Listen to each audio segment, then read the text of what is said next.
Wanted Radio, plus qu'une radio. Eh ben, vous voyez, messieurs, tout baigne dans l'huile. Une rencontre.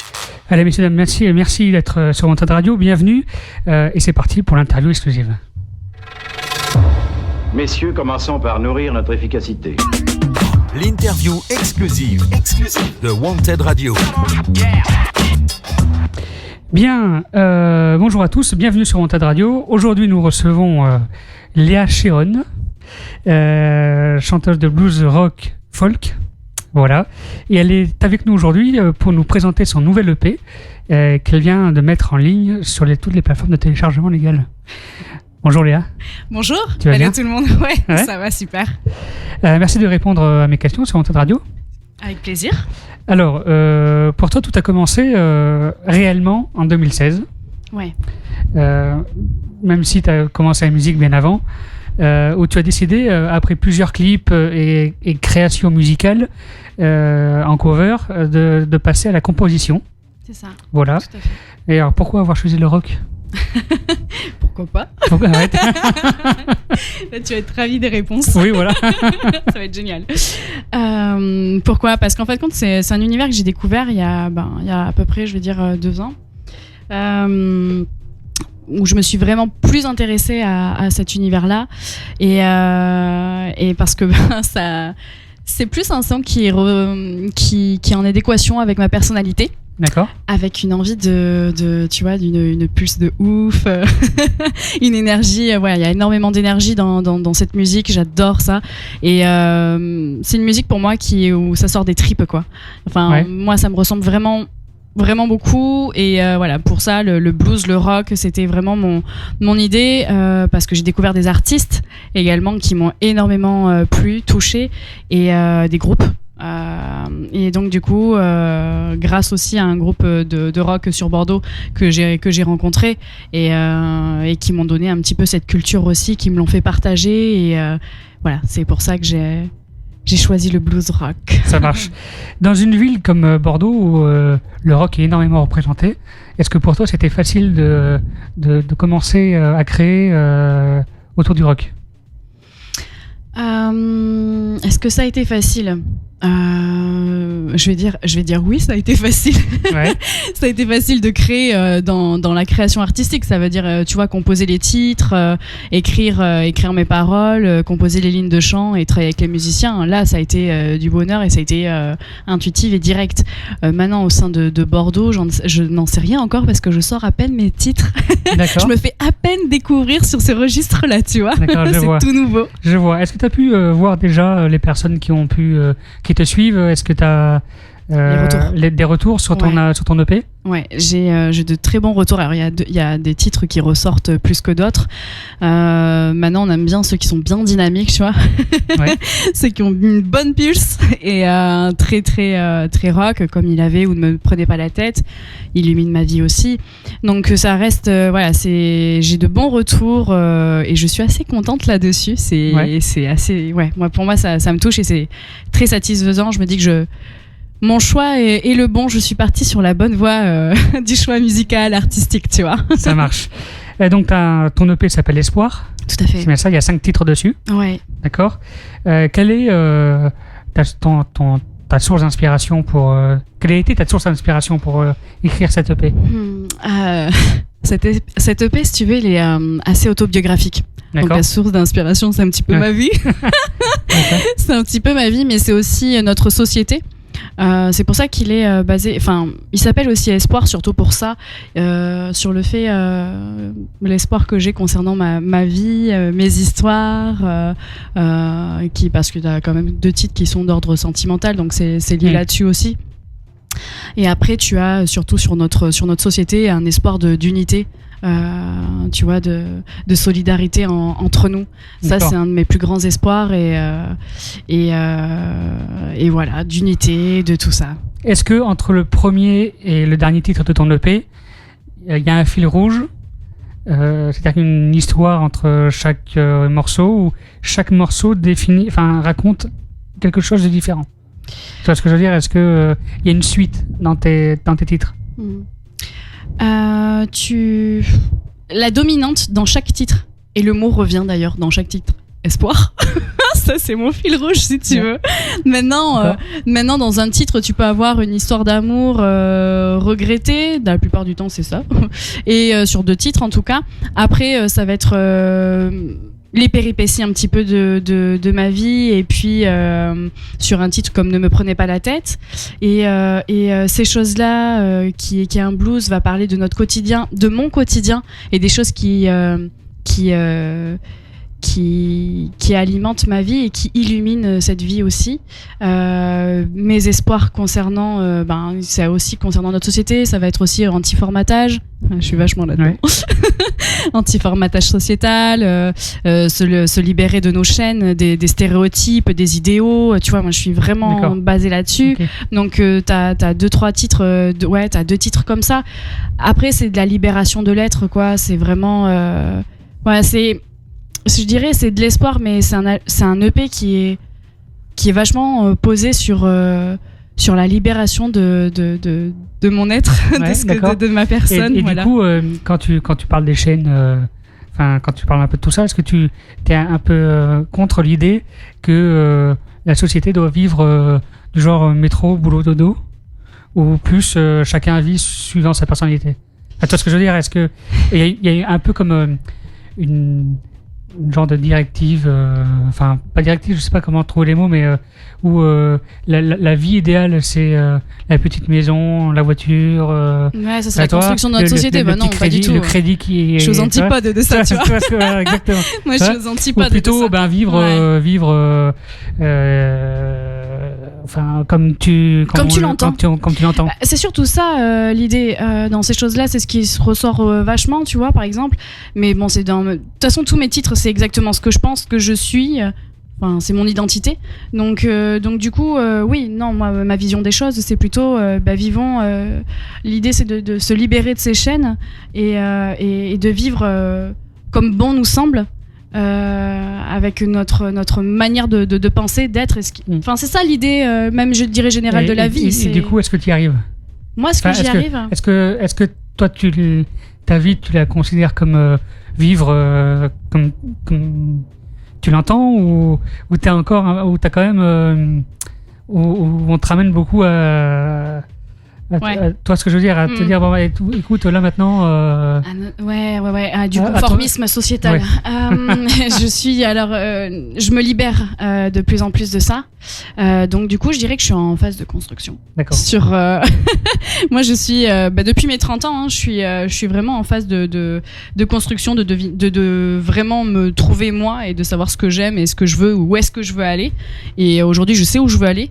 Maintenant, j'ai bien vu qu'il fallait enlever pas mal de choses, et c'est la liberté d'être, c'est extraordinaire quand tu peux quand même un tout petit peu la palper. Ouais. Déjà, tu te dis waouh, ça promet. C'est marrant parce que en parlant de ça, c'est pareil. J'ai eu 30 ans il y a quelques années. Enfin, il n'y a pas si longtemps que ça, mais. Et c'est-à-dire on va le savoir ou pas? Ça va faire 5 ans bientôt. Ah, ok. Oui, mais je dis que j'en ai 28 parce que ça m'amuse. Enfin, voilà. Mais oui, effectivement, à partir de 29, 30 ans, où je me suis dit, merde, pourquoi pas vivre ce que j'ai envie de vivre? La transition est compliquée et longue, mais effectivement, des fois, je vais avoir la sensation, pour ceux qui vivent encore dans le moule de la société, si tu veux, avoir des fois des réactions de personnes peut-être jeunes, tu vois, alors qu'en fait c'est juste une reconstruction de vie, parce que une reconstruction de vie, toi. Disons que c'est pas simple de se libérer quand t'es formaté de ouf depuis ta plus tendre enfance. C'est quand même pas super méga simple de pouvoir se libérer de ça, mais quand tu en as l'envie, t'y arrives. C'est le principal. Donc c'est ça le but, c'est de se trouver soi et d'aller vers ce qui vibre le plus en nous, quoi. Même pour tout le monde, tout à chacun. C'est le principe de l'unicité, d'être unique et d'aller au plus près de soi. Et forcément, ça impacte sur sur ce conformisme sociétal, parce qu'il y a forcément, à un moment donné, c'est très large, il y a un paramètre de ouf, quoi. D'accord. Exactement. Moi, ce que je serais partant, c'est qu'on écoute ton titre que tu m'as envoyé, qui s'appelle Il l'avait, qui est tiré de ton EP. Tout à fait. D'accord, comme ça met au moins dans l'ambiance de ce que tu fais. D'accord, et on revient juste après. Restez avec nous. Super.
Voilà, il avait de Léa Chéron qui est toujours avec nous dans ce studio pour l'interview. Bon, ben c'est pas mal hein, quand même, comme ça bouge. Ah oui, ça bouge. Hein, c'est du rock. Voilà. C'est dur, on le sent bien. Voilà, on le sent bien. On le sent bien. On peut trouver ton album qui s'appelle Espoir, enfin ton EP qui s'appelle Espoir, sur toutes les plateformes de téléchargement. Toutes. Donc Spotify, Deezer, YouTube Music, yes. Amazon Music. Ok. Est-ce qu'il est en téléchargement comme Apple Music? Il y a musique, il y a radio, enfin. Tu sais, chez Apple, il y a deux façons d'écouter de la musique. Soit Apple Music, c'est un peu comme les autres plateformes. Et il y a les téléchargements où on peut télécharger aussi des musiques. Tu sais, est-ce que c'est... J'en sais. Je sais pas. Non, okay. On regardera ça. J'ai envoyé ça à un distributeur au Québec, mais je ne sais pas du tout là-dessus comment il a diffusé. Est-ce que tu as, comment on peut te trouver sinon sur les réseaux sociaux? Sur Facebook, on peut te trouver? Tu peux on peut pardon, qui se reconnecte. Ouais. On peut me retrouver sur les réseaux sociaux, tu me retrouves sur Facebook. Oui. Et sur Instagram. Et tous les liens là-dessus où on peut télécharger ton EP. Et tous les liens, oui. Alors là, j'ai mis principalement, je crois, Spotify en lien. D'accord. Parce que c'est le lien où moi je suis abonnée. Donc, du coup, c'était plus facile pour le transmettre. Mais effectivement, après, tu peux aller sur tout ce qui est Deezer, tous les sites de téléchargement. On retrouve la musique partout, effectivement. Ouais. Mais ça après, marche. les Est-ce que tu as, suite à cette EP, est-ce que tu as le projet d'un concert ou d'un ou plusieurs concerts? Bah oui. Mon objectif, c'est d'aller sur scène quand même. Est-ce que tu as des dates déjà ou pas encore? Non, pas encore. On prépare à fond la programmation, donc du coup si tu veux il nous manque encore des compos, il nous manque encore des titres pour pouvoir faire des shows et donc voilà, on est encore en train de bosser là-dessus, on termine et dès qu'on a terminé on va se lancer pour je vais me lancer surtout parce que j'ai les musiciens mais c'est moi qui ai quand même fait les démarches pour trouver les concerts et les dates, donc dès que ça c'est ok, je fonce pour trouver les dates, mais là pour le moment on est encore en train de préparer, on finit certaines compos, tout ça, donc ça marche. Voilà. Pour les musiciens, c'est avec de vrais musiciens ou c'est c'est-à-dire ce que je veux dire, c'est que c'est des hologrammes. Non, est-ce que c'est des créations à la machine avec toi non, c'est vraiment t'as vraiment un batteur, t'as vraiment un guitariste, le batteur, le bassiste, voilà, t'as guitariste qui est Jonathan Mack, ensuite qui a fait le mixage et le mastering de l'EP. Oui. Ensuite tu as Luigi Stephenson qui fait partie du groupe des Stephenson et donc du groupe de rock et qui lui s'occupe de tout ce qui est de la basse, mais c'est aussi celui qui est en co-composition avec moi sur les textes. D'accord. Voilà, parce que c'est quand même, je précise que pour le moment je ne suis pas musicienne. D'accord. Voilà, le momento, c'est tout. Après ça arrivera. Et après on a Kevin qui est le batteur et qui fait partie du groupe Victoria aussi, un groupe de rock sur Bordeaux. Très bien. Voilà. Bien, merci d'avoir répondu à mes questions, Léa. Avec plaisir. C'était super de t'avoir découvert. De t'avoir découverte. Voilà. Ça bug. Oui, ça bug un peu. Et on peut te suivre donc sur les réseaux sociaux principalement. Oui. Et t'afficheras tout est affiché, tout mes est passages affiché. radio, voilà, tout. là où j'en suis, les directs, les lives, tout ça. Enfin, ouais, tout est affiché sur Instagram et Facebook. Ça marche. Cette interview elle sera bientôt disponible sur wantedradio.fr. Voilà, non, pas Schlag. Slash, pardon, ce Schlag, je pense à autre chose. Ouais. Slash interview. Ouais. Voilà. D'ici ce soir, ça sera disponible. Super. Après cette interview. Et donc, du coup, qu'est-ce que je voulais dire? On se retrouve, nous, demain en direct pour 100% Déconne et pour le reste de la semaine avec Micro Libre. Merci d'être venu jusque-là. Merci à toi. À très bientôt. À bientôt tout le monde. Ciao, ciao. Vous écoutez Wanted Radio, mais quelle horreur! Ah ouais, pourquoi? Non, rien. C'est pas bien peut-être? Si, c'est formidable. J'adore Wanted Radio. Faux cul. Oui, Wanted Radio, y a de la place pour tout le monde. oui.